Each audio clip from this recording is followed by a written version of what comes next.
Hello विद्यार्थियों, इस video में हम लोग कोलाइडी विलयन बनाने की विधियों के बारे में बात करने वाले हैं। यानी हम लोग समझेंगे कि कोलाइडी विलयन को किन किन तरीकों से बनाया जा सकता है। बहुत सारे कोलाइडी विलयन होते हैं, एज यू नो। आप पिछली वीडियो में भी आप देखे हैं, मैंने आपको बताया, वर्गीकरण किया है उनका। तो उन विभिन्न प्रकार के कोलाइडी विलयनों को बनाने के लिए विभिन्न विधियां हैं। तो हम इस वीडियो में सभी विधियों के बारे में बात करेंगे, 1 to 1 एक एक करके हम बात करेंगे A to Z विधियों की, और विधिवत उनका क्लासिफिकेशन करते हुए आपको पूरी चीज क्लियर करेंगे। तो आइए अपने पेन और कॉपी के साथ शुरू करते हैं इस वीडियो को, यानी कोलाइडल विलयन बनाने की विधियां, प्रिपरेशन ऑफ कोलाइडल सॉल्यूशन। तो फर्स्ट ऑफ ऑल मैं आपको बताऊंगा कि इन कोलाइडल सॉल्यूशंस बनाने की विधियों को दो वर्गों में हम बांट सकते हैं। एक तो आपका ये सामने आ रहा है, ये है डिस्पर्सन मेथड, यानी कि परिक्षेपण विधियां। जी हाँ, कौन सी विधियां? परिक्षेपण विधियां। परिक्षेपण विधियां यानी डिस्पर्सन मेथड, और दूसरा होता है साथियों कंडेंसेशन मेथड, यानी कि संघनन विधियां। ठीक है, तो ये मैंने आपको दो क्लास बताए हैं भला। एक ये आपका ये वर्ग है, जो इस वर्ग के अंतर्गत कई विधियां आएंगी, और दूसरा आपका ये है कंडेंसेशन मेथड, इस वर्ग के अंतर्गत भी कई विधियां आएंगी। तो परिक्षेपण विधियां और संघनन विधियां, इन विधियों में और कौन कौन सी विधियां उन पर हम लोग आए, उसके पहले थोड़ा समझ लेते हैं कि यार इन विधियों को बनाने के लिए आधार क्या है। तो देखिए, जैसा कि आप लोग जानते हैं कि जो सस्पेंशन होता है यानी निलंबन, तो निलंबन के जो कण होते हैं उनका आकार बताओ भाई कितना होता है, बताओ। जी हाँ, 1000 nm यानी 1000 nm नैनोमीटर से अधिक होता है। से क्या होता है? अधिक होता है, राइट। और जो ट्रू सॉल्यूशंस होते हैं यानी सत्य विलयन होते हैं, उनके कणों का आकार 1 nm से क्या होता है? कम होता है। ठीक है ना। यह चीज दो तथ्य आपको पहले से पता है। तो 1000 एंगस्ट्रॉम से ज्यादा है तो निलंबन है, और 1 nm से कम है तो क्या है भैया? जी हाँ, वो है सत्य विलयन। तो मैं बताना क्या चाहता हूं? बताना ये चाहता हूं कि 1 nm और 1000 nm के बीच है अगर, तभी वो क्या है? Colloidal solution. क्लियर है ना। तो कोलाइडल सॉल्यूशन 1 to 1000 nm के बीच के पार्टिकल साइज रेंज है ना। अब देखिए, अगर आप निलंबन से क्या बनाते हैं? कोलाइडल सॉल्यूशन, तब आपको इन बड़े आकार के जो कण हैं उनको तोड़ना होगा छोटे छोटे खंडों में, और उनको तोड़ करके छोटा करना होगा, इस रेंज में लाना होगा, तब कोलाइडल सॉल्यूशन बनेगा। और दूसरा पहलू आप देखिए, अगर ट्रू सॉल्यूशन है ना, ट्रू सॉल्यूशन है 1 nm से कम है उसका साइज, तो हम क्या करेंगे? उन पार्टिकल्स का झुंड बनाएंगे, कॉलोनी बनवाने का प्रयास करेंगे, ताकि उनका जो साइज है वो इस रेंज के अंतर्गत आ जाए। तो यही थीसिस है दोस्तों, यही इसका थीम है। इसी थीम पर हम विधियों के बारे में बात करेंगे। हाँ, एक चीज और बता दें कि आपको द्रव स्नेही कोलाइड बनाने की जरूरत नहीं है। जी हाँ, द्रव स्नेही कोलाइड बनाने की जरूरत नहीं, क्योंकि ये ऑलरेडी बहुत आसानी से बन जाते हैं। इनको बनाने के लिए कोई विशेष तरीका नहीं है। क्यों? आप इनको जैसे ही उपयुक्त विलायक के संपर्क में लाएंगे, तुरंत ही आसानी से द्रव स्नेही कोलाइड बन जाएंगे। बट द्रव विरोधी जो कोलाइड होते हैं, जो कृत्रिम होते हैं, हम उनकी बात करते हैं। तो उनको बनाने की विधियां देखिए, ये एक वर्ग हुआ परिक्षेपण विधियां, और दूसरा क्या हुआ? संघनन विधियां। तो दोस्तों इनको नोट करते चलिए, ताकि आपको ये चीजें काफी दिनों तक याद रहें, क्योंकि केमिस्ट्री खेल नहीं है बच्चों का, और तेल निकल जाता है अच्छों का। तो देखिए, एक पहला जो तरीका है, जो ये पहला मेथड है, जिसको आप कहते हैं मैकेनिकल डिस्पर्सन, या हिंदी में जिसे कहते हैं यांत्रिक परिक्षेपण। क्या कहते हैं? जी हाँ, यांत्रिक परिक्षेपण। तो यांत्रिक परिक्षेपण क्या है यार? यांत्रिक परिक्षेपण जब हम सस्पेंशन के कणों से, ठीक है ना, यानी निलंबन के कणों से जब हम कोलाइडल विलयन बनाते हैं, तो उसके लिए अपने पास होती क्या है? एक मिल होती है, एक मशीन होती है। जैसे आटा पीसने की एक मशीन होती है, वैसे ही एक मशीन होती है। ये मैं आपको दिखा रहा हूँ, ये मशीन होती है। ठीक है ना। ये इस प्रकार की मशीन होती है जिसको आप कहते हैं कोलाइडल मिल। क्या कहते हैं? जी हाँ, कोलाइडल मिल। तो इस कोलाइडल मिल में क्या होता है? ठीक वैसे ही होता है दोस्त जैसे कि गेहूं पीसने वाली मशीन में होता है। गेहूं पीसने वाली मशीन में क्या करते हैं, आप गेहूं को ऊपर से डाल देते हैं और फिर उसके ग्राइंडर को ऐसा सेटअप करते हैं, या जो पीसने वाला होता है वो सेट करता है उसे कि आपको कितना महीन आटा पिसवाना है ना। तो उस हिसाब से जैसे जानवरों के लिए जो है कुछ मोटा आटा चाहिए होता है तो वो सेटिंग करते हैं। तो वैसे ही यहाँ पर हम क्या करेंगे, देखिए यहाँ पर जहाँ मैं कर्सर ले जा रहा हूँ, यहाँ पर हम सस्पेंशन के कण को डालते हैं और फिर ये जो मेटल डिस्क लगी हुई हैं, ठीक है ना, ये धातु की जो प्लेटें, जो यहाँ पर घिसने वाली जो प्लेटें लगी हुई हैं, ये इनके स्पीड को जो अपोजिट डायरेक्शन में घूम रही हैं, इनके स्पीड को इस प्रकार से सेटअप करते हैं कि यहाँ से आए भैया क्या, सस्पेंशन के कण, और यहाँ से निकले क्या, जी हाँ, कोलाइडल विलयन के कण, कोलाइडी विलयन के कण। तो कोलाइडी विलयन के कण यहाँ पर निकले। अगर आप बहुत तेज इसको ऐसा सेट कर दे तो हो सकता है बहुत महीन हो जाए, कोलाइडी न बने, है ना, वो फिर ट्रू में चला जाए। तो इसके सेटअप को ऐसा हम करते हैं, ऐसी सेटिंग यहाँ पर करते हैं स्पीड की कि जो है यहाँ से 1/2000 nm के साइज के कण प्रोडक्ट के रूप में निकले। तो अगर हम इस प्रकार से कोलाइडल विलयन बनाते हैं तो इस विधि को बोलते हैं यांत्रिक परिक्षेपण। अगर समझ में आ गया तो कमेंट सेक्शन में टाइप करिए, कमेंट सेक्शन में लिखिए कि हाँ हमको समझ में आया। तो ये क्या हुआ भैया, यांत्रिक परिक्षेपण। क्लियर है?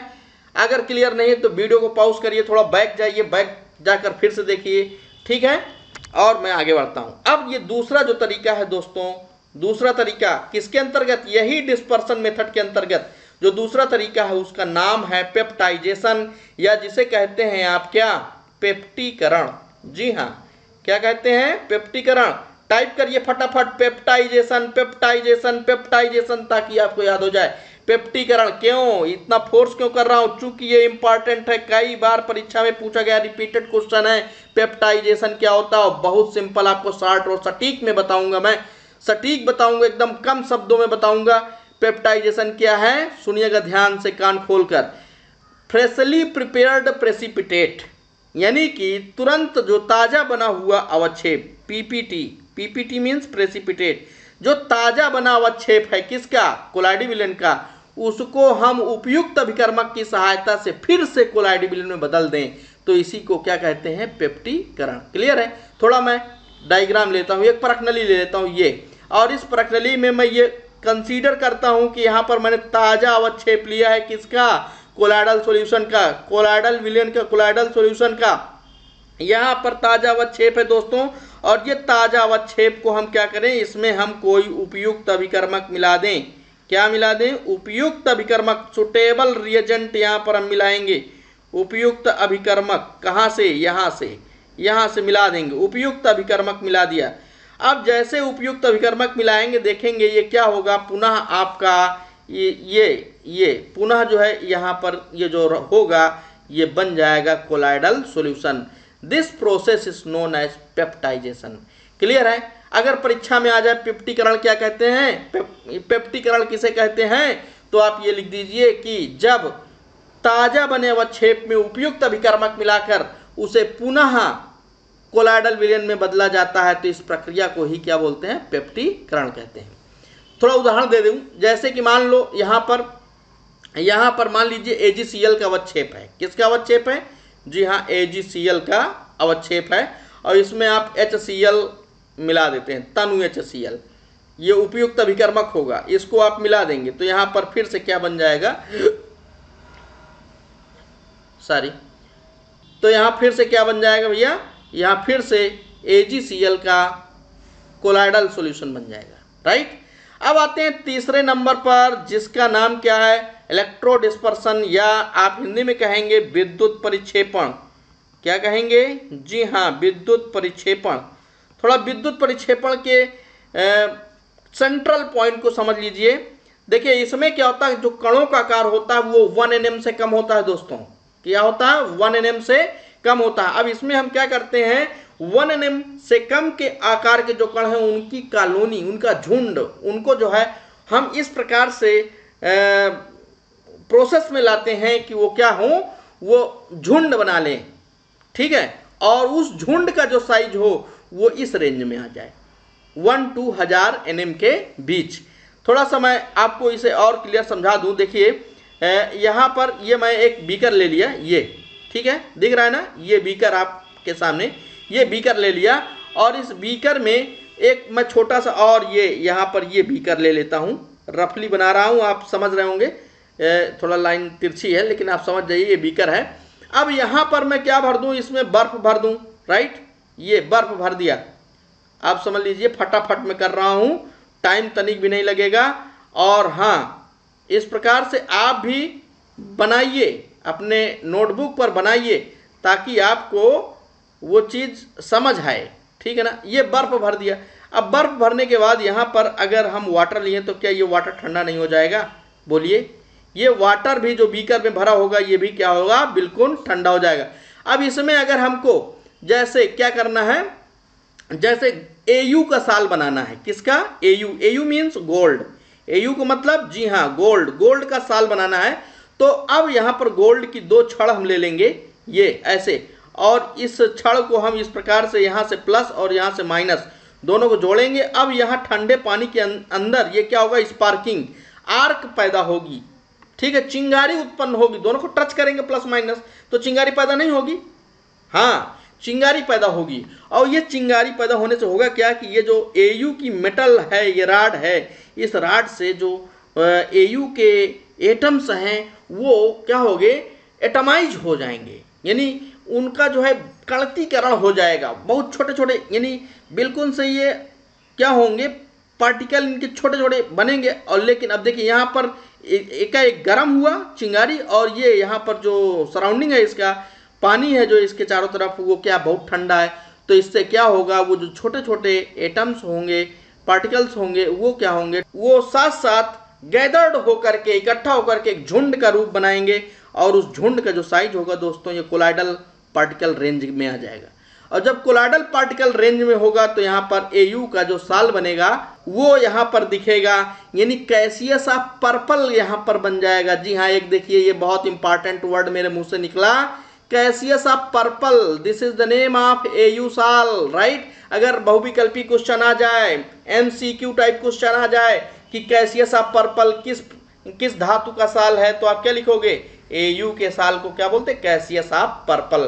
तो यहाँ पर इस तरीके से अगर आप बनाते हैं, क्या बनाते हैं भैया, कोलाइडल सॉल्यूशन, है ना, तो इसको आप कहेंगे विद्युत परिक्षेपण।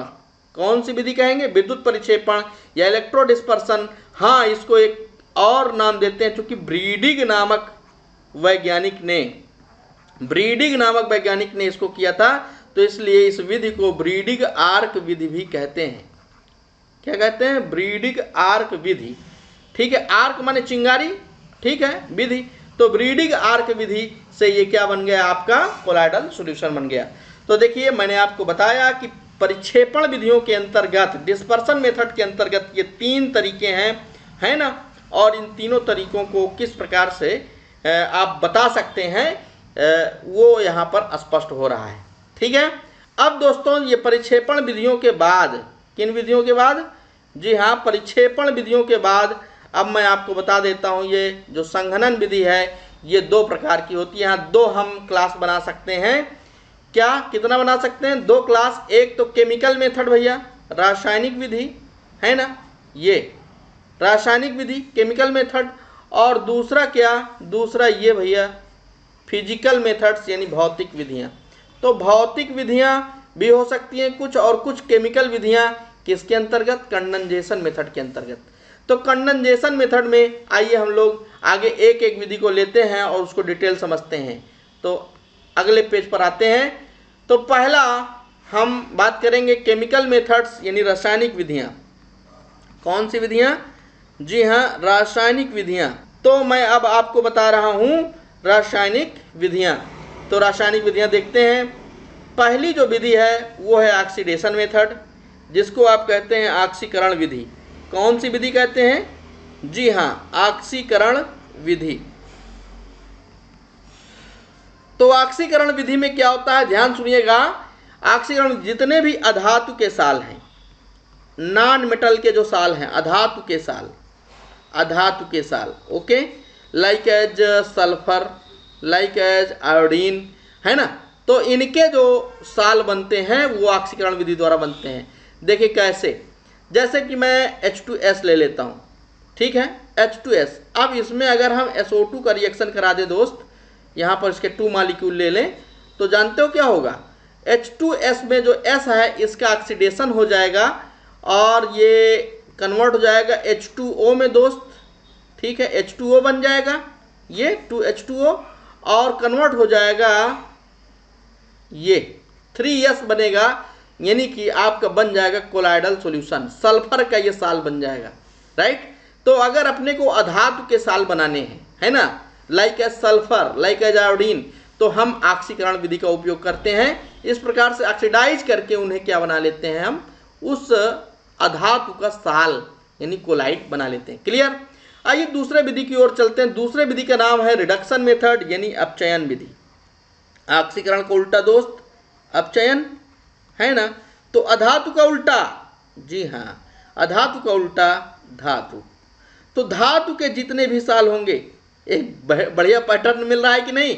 यहाँ देखिए ऑक्सीकरण का उल्टा अपचयन, तो अधातु का उल्टा धातु। तो यहाँ अधातु के साल बनेंगे, तो यहाँ क्या बनेगा, धातु के साल। तो धातु के साल like as Au, like as Ag, है ना। तो इस प्रकार के जो साल यानी गोल्ड साल, सिल्वर साल, इस प्रकार के अगर साल अपने को बनाना है तो रासायनिक विधियों में हमें क्या करना होगा, अपचयन। क्या करना होगा भैया, अपचयन। तो देखिए जैसे एग्जाम्पल ले लीजिए, एग्जाम्पल सपोज AuCl3 है अपने पास, ठीक है, आरिक क्लोराइड है। क्या है ये, आरिक क्लोराइड। और आरिक क्लोराइड को हम कोई अपचायक ले लेते हैं, सपोज दैट SnCl2, स्टाइनस क्लोराइड। अब इसका रिएक्शन कराएंगे यार, तो जानते हो क्या होगा, SnCl2 में Sn का ऑक्सीडेशन हो जाएगा, ये हो जाएगा SnCl4, और Au का दोस्त हो जाएगा अपचयन, ये कन्वर्ट हो जाएगा भैया Au में। किस में कन्वर्ट हो जाएगा, Au में। इसको थोड़ा बैलेंस कर देते हैं। तो भाई इसको बैलेंस करने के लिए मैं इसको ले लेता हूँ 2, ठीक है। तो यहाँ पर क्या हो जाएगा, 2Au बन जाएगा, यहाँ पर 2 तिहाई 6, यानी ये हो जाएगा अपना 3, तो ये भी हो जाएगा 3। चेक कर लीजिए, यहाँ पर 2 तिहाई 6 क्लोरीन हुआ, यहाँ पर 3 दूनी 6 यहाँ हुआ, 6 6 12 और 3 चौक 12, तो 12 क्लोरीन। इस प्रकार से आप चेक कर सकते हैं। तो यहाँ पर देखिए, यहाँ पर मुझे बैलेंस करना नहीं समझाना है, मैं बहुत तेजी से आगे बढ़ जाता हूँ। आपको मैं रिडक्शन ऑक्सीडेशन वाले चैप्टर में इसको डिटेल से समझाऊंगा। तो देखिए यहाँ पर हो गया भैया ये Au का निर्माण, यानी कि ये AuCl3 का क्या हो गया, AuCl3 का Au में अपचयन हो गया, राइट। यानी कि यहाँ जो है अपचयन विधि के माध्यम से हम क्या बना रहे हैं, कोलाइड बना रहे हैं, ठीक है। तो ये दूसरा तरीका हुआ। अब देखिए तीसरे तरीके की ओर आगे बढ़ते हैं, जिसका नाम है हाइड्रोलिसिस मेथड यानी जल अपघटन विधि। क्या नाम है, जल अपघटन। आप अपने कॉपी में नोट करते चल रहे होंगे, जल अपघटन विधि। तो जल अपघटन विधि में क्या होता है, हाइड्रोक्साइड साल। कौन से साल, जी हाँ, हाइड्रोक्साइड। तो हाइड्रोक्साइड के जितने भी साल हैं, इनके निर्माण के लिए हम जल अपघटन विधि का उपयोग करते हैं, ठीक है। हाइड्रोक्साइड साल बनाने के लिए इस विधि का उपयोग किया जाता है। जैसे कि हाइड्रोक्साइड साल सपोज दैट FeOH का होल थ्राइस, इसे बनाना है, या इसी प्रकार जैसे AlOH का होल थ्राइस। इस प्रकार से हाइड्रोक्साइड के जो साल हैं उनको बनाने के लिए इस विधि का उपयोग किया जाता है।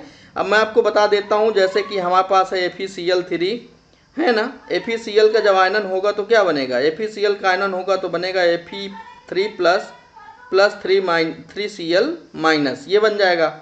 अब उसके बाद अगर इसको H2O में आप डिजॉल्व कर रहे हैं, H2O यहाँ पर ला रहे हैं, तो यहाँ पर ये OH माइनस और यहाँ पर H प्लस, इस प्रकार से आयोनाइजेशन होगा। थोड़ा सा मैं ये माइनस को इधर इसलिए कर रहा हूँ कि ये यहाँ पर प्लस आयन है। अब यहाँ पर देखिए 3 प्लस आयन है, तो इसको हम 3 कर रहे हैं, इसको भी 3 कर ले रहे हैं, तो यहाँ ये भी क्या हो जाएगा 3। अब ये दोनों आपस में मिलकर क्या बनाएंगे, ये मिलकर बनाएंगे भाई FeOH का होल थ्राइस, ठीक है, FeOH का होल थ्राइस, और इधर बन जाएगा 3HCl। तो देखिए यहाँ पर जो FeOH का होल थ्राइस है, इसको बनाने के लिए आप FeCl3 का जल अपघटन करा रहे हैं। तो जितने भी हाइड्रोक्साइड साल जो मैंने एग्जाम्पल दिया, ये है, तो उसको आप इस विधि से बनाते हैं। अब आपके लिए होमवर्क है कि अगर आप FeOH का होल थ्राइस को मैंने बनाना आपको बताया है, तो उसी के आधार पर AlOH का होल थ्राइस या CrOH का होल थ्राइस, क्रोमियम हाइड्रोक्साइड, इसका जो है आपको इस प्रकार से इक्वेशन बनाना है। और अगर बना ले रहे हैं तो कमेंट सेक्शन में टाइप करके बताइएगा कि हाँ हमने बना लिया। ठीक है, आगे बढ़ता हूँ। एक ये तरीका है डबल डिकम्पोजिशन, जिसे आप कहते हैं उभय अपघटन विधि। क्या कहते हैं? जी हाँ, उभय अपघटन विधि। तो उभय अपघटन विधि को मैं आपको बता रहा हूँ, जो सल्फाइड साल होते हैं। कौन से साल? जी हाँ, ये मैं लिख रहा हूँ सल्फाइड साल, थोड़ा जगह नहीं बची है। तो सल्फाइड साल बनाने के लिए इस विधि का उपयोग किया जाता है। जैसे कि आपके पास AS2O3 है। क्या है जी? AS2O3 आर्सेनिक ऑक्साइड है, और इसका हम रिएक्शन करा दें किसके साथ? H2S से। किसके साथ? H2S से। तो H2S से जब इसका रिएक्शन कराएंगे, तो यहाँ पर हम 3 मॉलिक्यूल ले लेते हैं। तो इसका जब रिएक्शन कराएंगे तो बनेगा AS2S3, आर्सेनिक सल्फाइड बन जाएगा और जल निकल जाएगा, यानी 3H2O निकल जाएगा। तो देखिए यहाँ पर ये जो सल्फाइड साल बन रहा है, ये जो है डबल डिकम्पोजिशन या उभय अपघटन विधि के अंतर्गत बन रहा है। तो इस प्रकार से रासायनिक विधियों के अंतर्गत मैंने आपको बताया 4 तरीके, और चारों के उदाहरण भी आपको दिए। तो आशा है कि आपको समझ में आया होगा। तो आइए फिर आगे बढ़ा जाए। तो आगे है भैया ये फिजिकल मेथड, यानी कि क्या? भौतिक विधि। जी हाँ, कौन सी विधि है ये? भौतिक विधि। और भौतिक विधियों में आप जैसा कि देख रहे हैं कि 2 तरीके मैंने लिया है, एक है एक्सचेंज ऑफ सॉल्वेंट और दूसरा है एक्सेसिव कूलिंग। ठीक है, एक्सचेंज ऑफ सॉल्वेंट, इसको आप हिंदी में बोलेंगे विलायक विनिमय। क्या बोलेंगे? विलायक विनिमय। ठीक है, और ये है एक्सेसिव कूलिंग, यानी कि बहुत ज़्यादा ठंडा कर देना, अति शीतलन, इसको आप कहेंगे अति शीतलन। तो अति शीतलन हो गया, और क्या हो गया? विलायक विनिमय। देखिए विलायक विनिमय क्या है? उस सिद्धांत पर आधारित है, उस उदाहरण पर आधारित है जो मैंने आपको पहले वीडियो में आपको बताया था कि बहुत सारे ऐसे पदार्थ होते हैं जो किसी विलायक में तो सत्य विलयन होते हैं। क्या होते हैं भैया? सत्य विलयन। लेकिन जब हम विलायक बदल देते हैं तो वही क्या हो जाते हैं? कोलाइड। थोड़ा एग्जाम्पल दे देता हूँ, आप भूल गए होंगे चूंकि। तो एग्जाम्पल, जैसे कि मैंने आपको बताया था कि NaCl को जब आप जल में घोलते हैं, कहाँ? जी हाँ, जल में घोल दिया, इसको आपने कहाँ मिलाया? जल में मिलाया। तो क्या बन गया था? ये बन गया था क्रिस्टलाइड, क्रिस्टलाभ बन गया था, छन्ना पत्र से छन गया था, यानी ये आपका क्या था? सत्य विलयन था। क्या था भैया? सत्य विलयन था। लेकिन इसी NaCl को जब आपने कहाँ घोला था? बेंजीन में घोला था, तो ये क्या बन गया था? कोलाइड। राइट, जिसके कारण आपके थॉमस ग्राहम की जो थ्योरी थी, थॉमस ग्राहम का जो क्लासिफिकेशन था, जो उनकी सोच थी, वो कैंसिल हो गई थी कि जिन पदार्थों के विलयन छन्ना पत्र से यानी पार्चमेंट पेपर से छन जाते हैं वे क्रिस्टलाइन होते हैं, और जो नहीं छन पाते वो क्रिस्टलाभ होते हैं। जो ऐसा वर्गीकरण आपने पढ़ा था शुरू में, मैंने जो बताया था, वो इसी बेसिस पर तो निरस्त हुआ था, है ना। तो यहाँ पर बहुत सारे ऐसे एग्जाम्पल मिलते हैं जो एक विलायक में तो सत्य विलयन होते हैं, लेकिन विलायक के बदल देने से क्या हो जाते हैं? वे कोलाइड। तो विलायक का हम एक्सचेंज कर देते हैं तो भी हमें क्या प्राप्त हो जाता है? कोलाइडी विलयन। इसी प्रकार एक अति शीतलन, ये तरीका है। अति शीतलन में जबरदस्ती, मतलब इतना ज़्यादा जबरदस्त ढंग से आप इसको कूल कर दीजिए, ठंडा कर दीजिए कि उसके जो कण के आकार हैं वो कोलाइडल रेंज में चले जाएं। जैसे कि आप CHCl3 को दोस्त क्या करें? पानी के साथ फ्रीजर में डाल दीजिए, ठंडा हो जाएगा, तो ये क्या बन जाएगा? कोलाइडी विलयन में बदल जाएगा। ठीक है, तो इस प्रकार से आप जितने भी तरीके थे मैंने आपको एक एक करके एक्सप्लेन किया कि किन किन तरीकों के माध्यम से आप कोलाइडी विलयन को बना सकते हैं। तो आशा है कि आपको ये चीज़ समझ में आया होगा। और अगर आया है तो कमेंट सेक्शन में एक बार यस ज़रूर टाइप करिए, क्योंकि आप लोग जब कुछ लिखते हैं तो उससे अपने को अच्छा लगता है और कार्य करना और भी थोड़ा सा उत्साहवर्धक हो जाता है। तो वीडियो को आपने यहाँ तक देखा, इसके लिए आपको बहुत बहुत धन्यवाद। मिलते हैं कल यानी अगले वीडियो में।